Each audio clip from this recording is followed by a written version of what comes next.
বিসমিল্লাহির রহমানির রহিম। বাংলাদেশ উন্মুক্ত বিশ্ববিদ্যালয়ের ধামরাই সরকারি কলেজ শাখার সকল ছাত্রছাত্রীদের আন্তরিক প্রীতি ও শুভেচ্ছা জানাচ্ছি। আমি জিনাত রেহানা, প্রভাষক সমাজকর্ম, ধামরাই সরকারি কলেজ স্টাডি সেন্টার। গত ক্লাসে আমরা দ্বিতীয় ইউনিটে ছিলাম। আজ দ্বিতীয় ইউনিটের শেষ যে টপিক শিল্প বিপ্লব, এটি নিয়ে আলোচনা করব। এটি আপনাদের মোস্ট ইম্পর্টেন্ট একটি টপিকস। এটি থেকে প্রশ্ন আসবেই, 99% কনফার্ম। তো শুরু করা যাক। শিল্প বিপ্লব হচ্ছে একটি যুগান্তকারী ঘটনা। সুদূর অতীতকাল থেকে বর্তমান সময় পর্যন্ত সমগ্র বিশ্বে যতগুলো পরিবর্তন সাধিত হয়েছে তার মধ্যে শিল্প বিপ্লব অন্যতম। শিল্প বিপ্লবে এখানে দুইটি প্রত্যয় আছে, শিল্প এবং বিপ্লব। শিল্পের ইংরেজি হচ্ছে ইন্ডাস্ট্রি, এর অর্থ হচ্ছে দক্ষতা। আর বিপ্লবের ইংরেজি হচ্ছে রিভলিউশন, এর অর্থ হচ্ছে পরিবর্তন। অর্থাৎ সুদূর প্রসারী পরিবর্তনকেই বলা হয় বিপ্লব। তাহলে আমরা কি বলতে পারি? শিল্প বিপ্লব হচ্ছে এমন একটি প্রত্যয় যার মাধ্যমে উৎপাদন প্রক্রিয়ার ক্ষেত্রে দ্রুত ও আমূল পরিবর্তন আসে। তো এখন আমরা শিল্প বিপ্লবের সংজ্ঞায় চলে যাই। দেখা যাক বিজ্ঞানীরা কি বলেছেন। শিল্প বিপ্লব সম্পর্কে সমাজ কল্যাণ অভিধানে বলা হয়েছে, শিল্প বিপ্লব হলো অর্থনৈতিক, সামাজিক ও রাজনৈতিক পরিবর্তন যা অষ্টাদশ শতাব্দীর মধ্যভাগে কারখানা ব্যবস্থার সূচনা ঘটায়।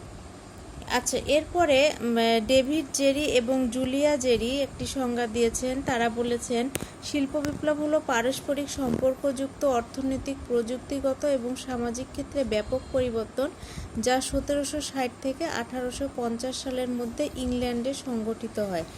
তাহলে আমরা কি বলতে পারি? তাহলে সার্বিকভাবে আমরা বলতে পারি শিল্প বিপ্লব হচ্ছে শিল্প বিপ্লব কি?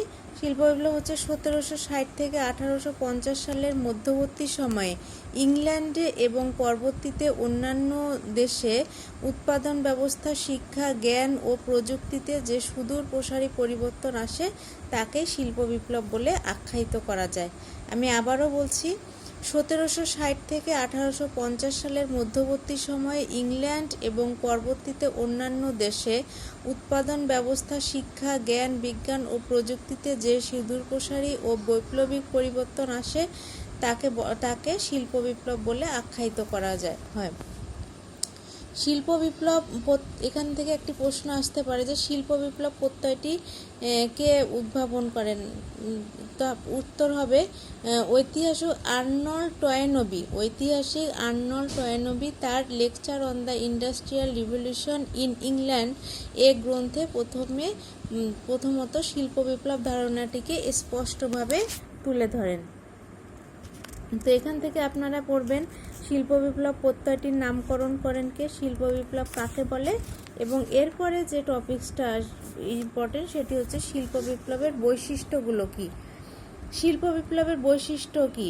তা প্রথমত হচ্ছে শিল্প বিপ্লব উন্নত প্রযুক্তির আবিষ্কারক, শিল্প বিপ্লব বৈজ্ঞানিক আবিষ্কারের উদ্ভাবক, এবং শিল্প বিপ্লব কি করেছে? গৃহকেন্দ্রিক ও স্বল্প আয়তনের উৎপাদন ব্যবস্থার পরিবর্তে বৃহৎ আকারের উৎপাদন ব্যবস্থার সূচনা করে থাকে। শিল্প বিপ্লব প্রাকৃতিক সম্পদ এবং শক্তিকে কাজে লাগায়। শিল্প বিপ্লব উন্নত প্রযুক্তি আবিষ্কার করে। শিল্প বিপ্লবের ফলে যাতায়াত ও যোগাযোগ ব্যবস্থার উন্নতি হয়। শিল্প বিপ্লবের ফলে সমাজ জীবনের আমূল পরিবর্তন সাধিত হয়। শিল্প বিপ্লবের ফলে শিল্পায়ন এবং শহরায়ন সৃষ্টি হয়। তো এটা গেল শিল্প বিপ্লবের বৈশিষ্ট্য। এরপরে যে টপিকসটি নিয়ে আলোচনা করব সেটি হচ্ছে শিল্প বিপ্লবের প্রভাব, অর্থাৎ অন্যভাবেও আসতে পারে যে আর্থসামাজিক জীবনে শিল্প বিপ্লবের প্রভাব কি।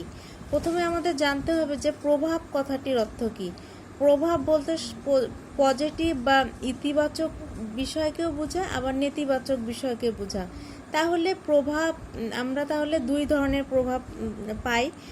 শিল্প বিপ্লবের ফলে আমরা দুই ধরনের প্রভাব পাই, একটি হচ্ছে ইতিবাচক বা ভালো প্রভাব, এবং আরেকটি হচ্ছে নেতিবাচক বা খারাপ প্রভাব।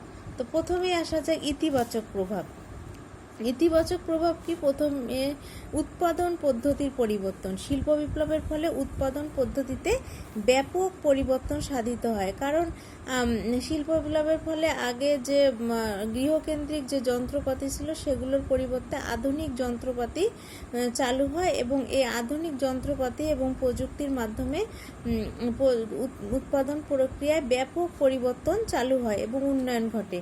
তারপর উৎপাদন খরচ কম। আগে যেখানে স্বল্প আয়তনের যন্ত্রপাতির মাধ্যমে বা গৃহকেন্দ্রিক যন্ত্রপাতির দ্বারা উৎপাদন করা হতো, সেখানে শিল্প বিপ্লবের ফলে নতুন নতুন উন্নত যন্ত্রপাতির আবিষ্কার হয়, যার ফলে উৎপাদন খরচটা কমে যায়। তারপর উৎপাদন বহু গুণে বৃদ্ধি পায়। কর্মসংস্থান সৃষ্টি হয়। শিল্প বিপ্লবের ফলে নতুন কলকারখানার সৃষ্টি হয়। শহরে অনেক নতুন কলকারখানা, অফিস আদালত তৈরি হয়। এর ফলে মানুষের কর্মসংস্থান বেড়ে যায়। তারপর হচ্ছে যাতায়াত ও যোগাযোগ ব্যবস্থার উন্নয়ন। শিল্প বিপ্লবের ফলে যাতায়াত ও যোগাযোগ ব্যবস্থার অনেক পরিবর্তন ঘটে। প্রাকৃতিক সম্পদের ব্যবহার। প্রাকৃতিক সম্পদ বলতে কয়লা, গ্যাস, তেল ইত্যাদিকে বোঝানো হয়। এই প্রাকৃতিক সম্পদগুলোর ব্যবহার সদ্ব্যবহার হয় শিল্প বিপ্লবের ফলে। তারপর ব্যবসা বাণিজ্যের প্রসার ঘটে। জীবনযাত্রার মান বৃদ্ধি পায়। কারণ শিল্প বিপ্লবের ফলে আগে যারা কৃষিকাজ বা যারা পরের জমিতে কাজ করতো বা যারা কিছুই করতো না, তারা শহরে এসে শিল্প কারখানায় কাজ করে এবং তাদের জীবনযাত্রার মান বৃদ্ধি পায়। এরপর আসা যাক শিল্পায়ন ও শহরায়ন। শিল্প বিপ্লবের ফলে অন্যতম যে একটি পরিবর্তন, ইতিবাচক পরিবর্তন ঘটে, সেটি হচ্ছে শিল্পায়ন ও শহরায়ন। শিল্পায়ন বলতে বোঝায় কোনো এলাকায় যখন অধিক পরিমাণে শিল্প কারখানা গড়ে ওঠে, সেই অবস্থাটাকে বলা হয় শিল্পায়ন। শিল্প বিপ্লবের ফলে শহরাঞ্চলে অনেক শিল্প কারখানা গড়ে ওঠে এবং গ্রামের লোকজন শহরে এসে সেই শিল্প কারখানায় কাজ করতে থাকে এবং এই শিল্পায়নের ফলেই একটা সময় নগরায়ন গড়ে ওঠে বা শহরায়ন গড়ে ওঠে, বা যে এলাকাগুলো আগে গ্রাম ছিল সেগুলো ধীরে ধীরে শিল্প কারখানা গড়ে ওঠার ফলে সেগুলো নগরে পরিণত হয় এবং নগরায়ন সৃষ্টি হয়। তারপর আরেকটি পয়েন্ট হচ্ছে শিল্প বিপ্লবের ফলে শ্রমের গতিশীলতা বৃদ্ধি পায়। এগুলো হচ্ছে ইতিবাচক প্রভাব। এতক্ষণ যেগুলো বললাম ইতিবাচক বা ভালো প্রভাব। এখন আসা যাক নেতিবাচক বা খারাপ প্রভাব, যেগুলো নেগেটিভ প্রভাব ফেলে। তো নেতিবাচক প্রভাবের মধ্যে প্রথমেই যেটা বলতে পারি সেটা হচ্ছে বিভিন্ন সামাজিক সমস্যার সৃষ্টি হয়। শিল্প বিপ্লবের ফলে অনেক ধরনের সামাজিক শহরে গ্রামের মানুষ শহরে চলে আসে এবং শহরে অনেক ধরনের সামাজিক সমস্যার সৃষ্টি হয়, যেমন চুরি, ডাকাতি, ছিনতাই, রাহাজানি ইত্যাদি সমস্যার সৃষ্টি হয়। তারপর এই সমস্যা, কারণ অনেক মানুষ যখন একসাথে মিলিত হয় তখন সেই এলাকায় সেখানে অনেক রকমের অপরাধ কর্মকাণ্ড চালু হয়। এরপর যে পয়েন্টটা সেটা হচ্ছে পরিবেশ দূষণ হয়। পেশাগত দুর্ঘটনা বৃদ্ধি পায়। যেহেতু সবাই শিল্প কারখানায় কাজ করে সেহেতু পেশাগত দুর্ঘটনা ঘটেছিল। তারপর হচ্ছে পারিবারিক ভাঙ্গন। শিল্প বিপ্লবের আগে মানুষ কি করত? একটা যৌথ পরিবারে, গ্রামে যে যৌথ পরিবার সেখানে বসবাস করত, আর শিল্প বিপ্লবের ফলে গ্রামের মানুষ শহরে এসে ভিড় জমায় এবং বিভিন্ন শিল্প কারখানায় কাজ করতে থাকে। তখন দেখা যাচ্ছে যে গ্রামে যে একটা পরিবার ছিল সেই পরিবারটা ধীরে ধীরে ভাঙ্গনের সৃষ্টি হয় এবং সেই যৌথ পরিবার ভেঙে একক পরিবারের সৃষ্টি হয়। এরপর আসা যাক পারিবারিক বিশৃঙ্খলা। তো গ্রামে একটা বিষয় এখানে বলি যে গ্রামে যখন হাজব্যান্ড ওয়াইফ বা তাদের সন্তানরা সবাই মিলে একটা সংসারে থাকতো, সেখানে মুরব্বী ব্যক্তিরা বা পরিবারের অন্যান্য সদস্যরা থাকতো, তখন পরিবারে কোনো ঝগড়াঝাটি বা বিবাদ লাগলে সেটি পরিবারের যারা বয়োজ্যেষ্ঠ ব্যক্তি তারা সেটা মিটিয়ে দিতে পারত। কিন্তু যখন তারা গ্রাম থেকে শহরে এসে আলাদা বাসা নিয়ে থাকে তখন তাদের মধ্যে যে গন্ডগোল সৃষ্টি হয় তখন সেটা মেটানোর কেউ থাকে না। তখন দেখা যাচ্ছে পারিবারিক বিশৃঙ্খলা সৃষ্টি হয়, আত্মহত্যা প্রবণতা এগুলো বেড়ে যাচ্ছে। তারপর বিবাহ বিচ্ছেদ এগুলো ঘটছে। হ্যাঁ, তারপর আরেকটি পয়েন্ট আমরা বলতে পারি, সেটি হচ্ছে বেকারত্ব বৃদ্ধি পায়। তো শিল্প বিপ্লবের ফলে গ্রামের মানুষ সবাই শহরে আসে, কিন্তু এতগুলো লোকের কর্মসংস্থান করা সম্ভব হয় নাই বিধায় বেকারত্ব সৃষ্টি হয়েছিল। তারপর হচ্ছে সামাজিক নিরাপত্তাহীনতা। হ্যাঁ, তো শিল্প বিপ্লবের ফলে বৃদ্ধ এবং বিশেষ করে শিশুরা সামাজিক নিরাপত্তাহীনতায় ভোগে। কারণ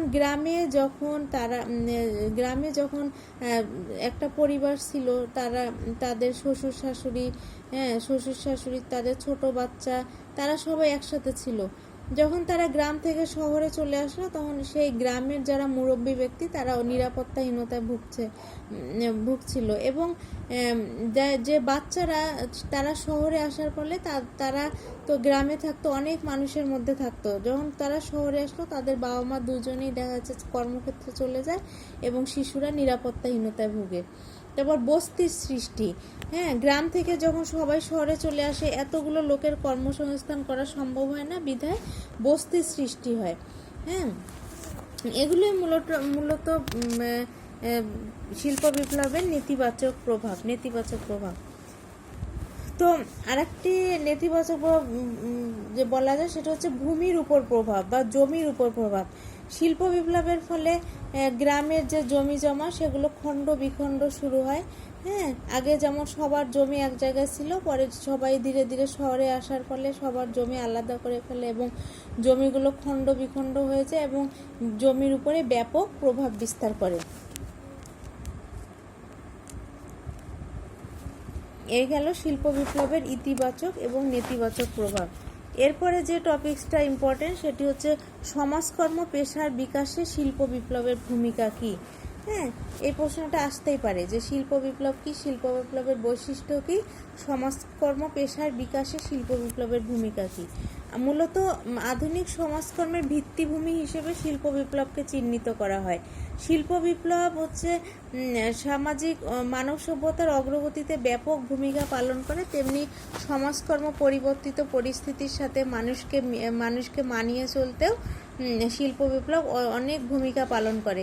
তো যেমন ভূমিকাগুলো পয়েন্ট আকারে যদি বলা যায়, তাহলে এভাবে বলতে পারি যে শিল্প বিপ্লবের ফলে মানুষের আত্মনির্ভরশীলতা বৃদ্ধি পায়। হ্যাঁ, জনগণের বহুমুখী কল্যাণ সাধন হয়। হ্যাঁ, জনগণ বিভিন্ন প্রতিকূল পরিবেশের সাথে খাপ খাইয়ে চলতে পারে। হ্যাঁ, তারপর হচ্ছে শিল্প বিপ্লবের ফলে বৈপ্লবিক পরিবর্তন সাধিত হয়।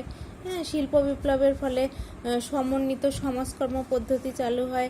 শিল্প বিপ্লবের ফলে বৈজ্ঞানিক জ্ঞানসম্পন্ন সমাজকর্মী সৃষ্টি হয়। শিল্প বিপ্লবের ফলে সমাজ কল্যাণ ধারায় ব্যাপক পরিবর্তন সাধিত হয়। হ্যাঁ, এগুলোই মূলত শিল্প বিপ্লবের আধুনিক সমাজকর্ম বিকাশে শিল্প বিপ্লবের ভূমিকা। তো এই আপনাদের দ্বিতীয় ইউনিট মোটামুটি শেষ হয়ে গেল। এরপর আমরা তৃতীয় ইউনিটে চলে যাব। তৃতীয় ইউনিটটা হচ্ছে আপনাদের সমাজকর্মের মূল্যবোধ ও নীতিমালা। হ্যাঁ, এখানে যে সমাজকর্মের মূল্যবোধ ও নীতিমালা, এখানে দুইটি বিষয় খুব ইম্পর্টেন্ট। প্রথমেই যেটি আসছে সেটা হচ্ছে পেশা ও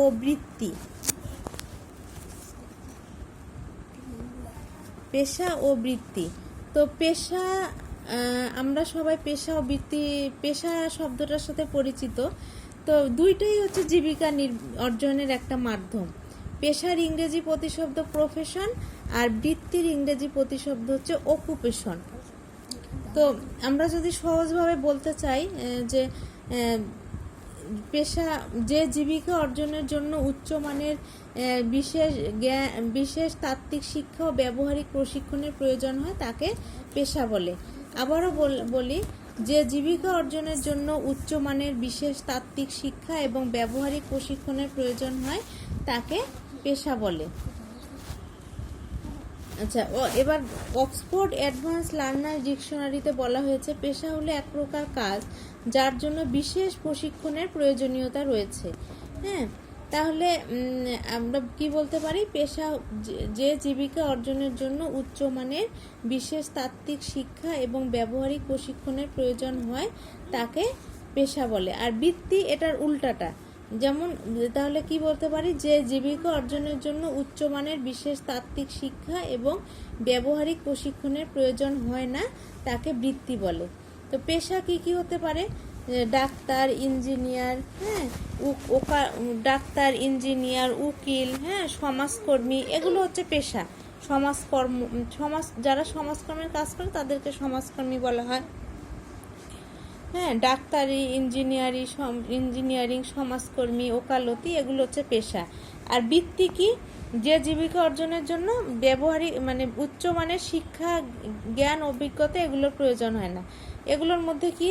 কৃষিকাজ, ব্যবসা, রিক্সা চালনা, হ্যাঁ, দিন মজুরের কাজ ইত্যাদি। হ্যাঁ, কারণ যে রিক্সা চালায় তার কি উচ্চমানের শিক্ষার প্রয়োজন হয়? তাদের ডিগ্রির প্রয়োজন হয় না। কিন্তু যারা ডাক্তার হবে বা যারা ইঞ্জিনিয়ার হবে তাদের অবশ্যই একটা বিশেষ প্রতিষ্ঠান থেকে পড়াশোনা করে ডিগ্রি নিয়ে তারপর তারা সেই পেশাটা অবলম্বন করে। এরপর আমরা বলতে পারি কি, পেশা ও বৃত্তির সম্পর্ক। হ্যাঁ, পেশা ও বৃত্তির মধ্যে তো গভীর সম্পর্ক আছে। যেমন দুইটাই জীবিকা অর্জনের মাধ্যম। পেশাও যেমন জনগণকে সেবা প্রদান করে, বৃত্তিও সেবা প্রদান করে থাকে। হ্যাঁ, তারপর পেশারও যেমন দায়িত্ববোধ আছে, বৃত্তিরও তেমনি দায়িত্ববোধ আছে। হ্যাঁ, পেশা ও বৃত্তি উভয় সামাজিক সমস্যার সমাধান ও উন্নয়নে ভূমিকা পালন করে। তাহলে এবার যে সম্পর্কের যে ইম্পর্টেন্ট হচ্ছে পার্থক্য, পেশা ও বৃত্তির মধ্যে কি কি পার্থক্য রয়েছে, অর্থাৎ কি কি পার্থক্য বলতে কি কি তাদের মধ্যে ডিফারেন্সটা আছে সেটা নিয়ে এবার আলোচনা করব। তো প্রথমে বলা যায় যে সব পেশায় বৃত্তি কিন্তু সব বৃত্তি পেশা না। সব পেশায় বৃত্তি কিন্তু সব বৃত্তি পেশা নয়। তো পেশার জন্য বিশেষ জ্ঞান, দক্ষতার প্রয়োজন হয়, কিন্তু বৃত্তির জন্য সেগুলোর কোনোটাই প্রয়োজন হয় না।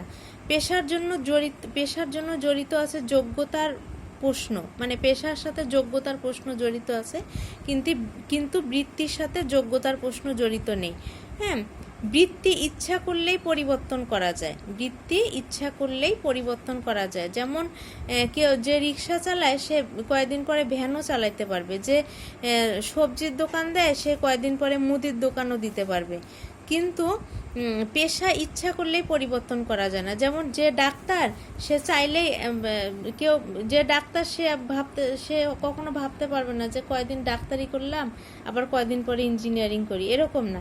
যে ডাক্তার সে কখনো ইঞ্জিনিয়ার হতে পারবে না, আবার যে ইঞ্জিনিয়ার সে কখনো ডাক্তার হতে পারবে না। পেশাদার হতে হলে পেশা হতে হলে অবশ্যই সেই ব্যক্তিকে পেশাদারিত্ব অর্জন করতে হবে, কিন্তু বৃত্তিধারী হতে হলে তাকে ওই পেশাদার যোগ্যতার তার প্রয়োজন হয় না। হ্যাঁ, তারপর পেশাদার ব্যক্তিকে কি করতে হয়? তার সংশ্লিষ্ট যে পেশা সেটার নীতিমালা, মূল্যবোধ এগুলো মেনে চলতে হয়, কিন্তু বৃত্তিধারী ব্যক্তিকে সেগুলো মেনে চলতে হয় না। এরপর হচ্ছে যে টপিকসটা বলবো সেটা হচ্ছে পেশার বৈশিষ্ট্য ও সমাজকর্ম পেশার বৈশিষ্ট্য। পয়েন্টগুলো মূলত একই। হ্যাঁ, কারণ সমাজকর্ম তো একটা পেশা। বৈশিষ্ট্যগুলো কি? সুশৃঙ্খল জ্ঞান ভাণ্ডার থাকে, বিশেষ দক্ষতা থাকে, তাত্ত্বিক জ্ঞান থাকে, হ্যাঁ, উন্নত জীবন মানের নিশ্চয়তা থাকে, তারপর পেশাগত দায়িত্ব ও জবাবদিহিতা থাকে। হ্যাঁ, তারপর পেশার জন্য পেশাগত কর্তৃত্ব থাকে, পেশাগত নীতিমালা থাকে, সামাজিক স্বীকৃতি থাকে, পেশাগত সংগঠন থাকে, পেশাগত মূল্যবোধ থাকে। এগুলো হচ্ছে সমাজকর্ম পেশা বৈশিষ্ট্য। এরপর যে আপনাদের একটা প্রশ্ন আসতে পারে সেটা হচ্ছে পেশা কাকে বলে? সমাজকর্ম কি একটি পেশা? হ্যাঁ, উত্তরের পক্ষে যুক্তি দেখান। তো পেশা, এক্ষেত্রে আমরা কি করব? পেশার সংজ্ঞাটা দিব। সমাজকর্ম কি একটি পেশা? যদি এরকম আসে তাহলে আমরা কি করব? সমাজকর্ম পেশার যে বৈশিষ্ট্যগুলো বললাম সেগুলোর আলোকে সমাজকর্ম একটি পেশা কিনা এই জিনিসগুলো তুলে ধরতে হবে। সমাজকর্ম পেশার বৈশিষ্ট্যের আলোকে এই প্রশ্নটার উত্তর তুলে ধরতে হবে। প্রথমে পেশার বৈশিষ্ট্যগুলো দিয়ে পয়েন্ট আকারে দিয়ে তার ভিতরে লিখতে হবে যে, তাহলে শেষে লিখতে হবে যে হ্যাঁ, সমাজকর্ম একটি পেশা। আশা করি আপনারা বুঝতে পারছেন। অনেকেই আমাকে বলে যে সাজেশন দিতে, আসলে আমি আগে ক্লাসগুলো নিয়ে নিই, আলোচনাগুলো করি, তারপরে আমি একটা শর্ট সাজেশন দেওয়ার চেষ্টা করব আপনাদেরকে। তো আজ এ পর্যন্তই থাক। আশা করি আমি খুব সহজভাবে উপস্থাপন করার চেষ্টা করেছি এবং আপনারাও বুঝতে পেরেছেন। না বুঝতে পারলে, যেটা বুঝতে পারেননি, আমাকে অবশ্যই কমেন্ট সেকশনে জানাবেন, অথবা আমাকে ফোনেও বলতে পারেন। আমি আবার বুঝিয়ে দেওয়ার, সেই টপিকসটা আবারও বুঝিয়ে দেওয়ার চেষ্টা করব। আবারও ইনশাআল্লাহ আগামী শুক্রবারে দেখা হবে। সে পর্যন্ত সবাই ভালো থাকবেন, সুস্থ থাকবেন এবং আমার পরিবারের জন্য দোয়া করবেন। আসসালামু আলাইকুম, আল্লাহ হাফেজ।